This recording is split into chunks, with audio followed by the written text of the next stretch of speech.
Hello दोस्तों, आज की इस वीडियो में हम बात करने वाले हैं सीढ़ी के बारे में।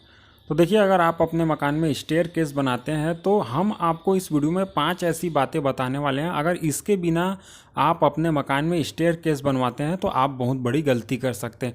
और साथ में स्टेयरकेस ऐसा होता है जिसकी जो नीचे की जगह है वो काम में आनी ही चाहिए। अगर आप ऐसा नहीं करते हैं तो आपका स्टेयरकेस तो बिगड़ता ही है, साथ में वो जगह जिसका आप उपयोग कर सकते हैं आप उसे भी ख़राब कर लेते हैं। तो चलिए वीडियो को स्टार्ट करते हैं। वीडियो को स्टार्ट करने से पहले अगर आप हमारे चैनल पर नए हैं तो चैनल को सब्सक्राइब करके बेल आइकन हिट करें ताकि आने वाले वीडियो के नोटिफिकेशन आप तक पहुंचते रहे। तो चलिए वीडियो को स्टार्ट करते हैं। देखिए, अगर आप अपने मकान में सीढ़ी बना रहे हैं तो इसके लिए आपको मेन 5 बातें हैं वो जानना बहुत ही ज़रूरी है।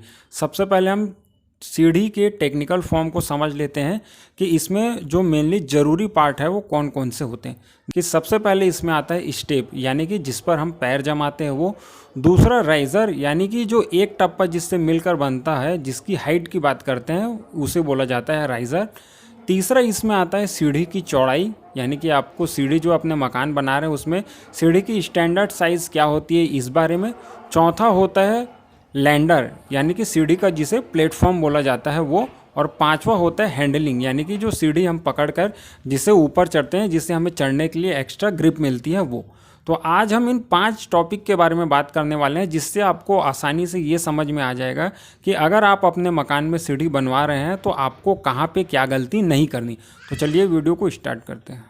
तो चलिए इसके पहले पॉइंट के बारे में बात करते हैं, स्टेप के बारे में। तो देखिए, स्टेप उसे बोला जाता है जिस पर हम पैर रखते हैं, यानी कि जो सीढ़ी का ऊपर वाला हिस्सा होता है उसे बोला जाता है स्टेप। तो अगर इसकी साइज़ की बात करते हैं तो इसकी जो स्टैंडर्ड साइज़ है वो होनी चाहिए आपकी 8 से लेके 10 इंच तक। अगर आप इसकी जो चौड़ाई है, इसकी जो सरफेस अगर आप इससे कम रखते हैं तो होता क्या कि आपका पैर जो है सीढ़ी पे बराबर अच्छी तरीके से बैठता नहीं है, और जब आप कभी सीढ़ी चढ़ते हैं तो फिसलने के कारण आपका पैर अगर ठीक से जमेगा नहीं, तो आप अगर कभी इससे फिसल जाते हैं तो आप इंजरी के शिकार हो जाते हैं। तो यहाँ पे आपको एक बात ये ध्यान रखनी है कि जो स्टेप का साइज़ है, जो स्टैंडर्ड साइज है, वो आपको 8 से लेके 10 इंच तक के रखना है। अगर आप सीढ़ी मकान के लिए बना रहे हैं तो कम से कम इसकी जो साइज़ है वो 10 इंच के आसपास होनी ही चाहिए। अब हम दूसरा बात करेंगे राइज़र के बारे में। तो देखिए, राइज़र उसे बोला जाता है जैसे कि एक सीढ़ी है, उसका स्टेप और राइज़र मिलाकर एक टप्पा बनता है। तो यानी कि जो राइज़र है वो सीढ़ी का जो वर्टिकल फॉर्म होता है, जो वर्टिकल हाइट होती है, उसे बोला जाता है राइज़र। तो अगर आप सीढ़ी बना रहे हैं तो जो राइज़र की साइज़ है वो आपको 6 से 8 इंच के बीच में रखनी है। तो ये अगर आप राइज़र की साइज़ इस प्रकार की रखते हैं तो आपकी जो सीढ़ी है वो एक परफेक्ट साइज़ की बनती है, जिसमें आपको चढ़ने उतरने में कोई भी तकलीफ नहीं होती है। तो यहाँ पे आपको ये बात ध्यान में रखनी है। अब हम यहाँ पे बात करते हैं सीढ़ी के चौड़ाई के बारे में। जो हमारा तीसरा पॉइंट है वो है सीढ़ी की चौड़ाई को लेकर।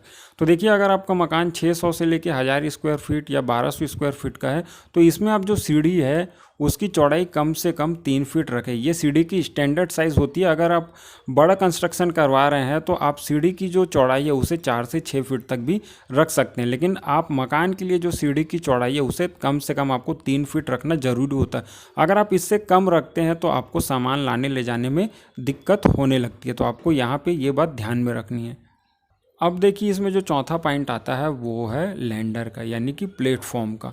तो यहाँ पे आपको एक बात ये ध्यान रखना है, प्लेटफॉर्म जो है 2 तरीके से काम आता है। एक तो कोई भी पर्सन जब ऊपर चढ़ रहा होता है उसके रेस्ट के लिए होता है, और दूसरा होता है ये सीढ़ी के डायरेक्शन को चेंज करने के लिए, यानी कि आप जिस भी दिशा में चाहते हैं सीढ़ी को मोड़ना, तो लैंडर आपका यही काम करता है कि सीढ़ी के जो दिशा है उसे डाइवर्ट करने का काम लैंडर करता है। तो यहाँ पे जो आपको लैंडर की साइज़ है वो कम से कम 3 फीट रखनी है।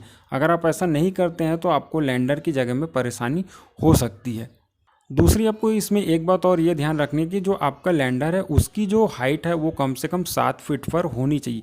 अगर आप इससे कम की हाइट पे लैंडर की हाइट देते हैं तो उसकी जो नीचे की जगह होती है, जो सीढ़ी की नीचे की जगह होती है, वो टोटल वेस्ट हो जाती है। अगर आप लैंडर की हाइट 60 फीट पर रखते हैं तो इसके जो नीचे की जगह है आप उसे लेट बाथ के रूप में यूज़ कर सकते हैं। अब इसमें जो 5वां पॉइंट आता है वो है हैंडलिंग का, यानी कि स्टील रेलिंग का। तो अगर देखिए, आप स्टेयरकेस बनवाते हैं तो इसमें जो आपका हैंडलिंग है, यानी कि स्टील रेलिंग है, इसकी हाइट जो है आपको 2.5 से लेकर 3 फीट तक रखनी है। हैंडलिंग इसमें ये काम करता है, जब भी आप सीढ़ी चढ़ते हैं तो इसमें आपको एक्स्ट्रा ग्रिप देता है ऊपर चढ़ने के लिए। जिससे ये आपके ऊपर चढ़ने और उतरते समय आपके फिसल के गिरने के चांसेस को 50% तक कम कर देता है।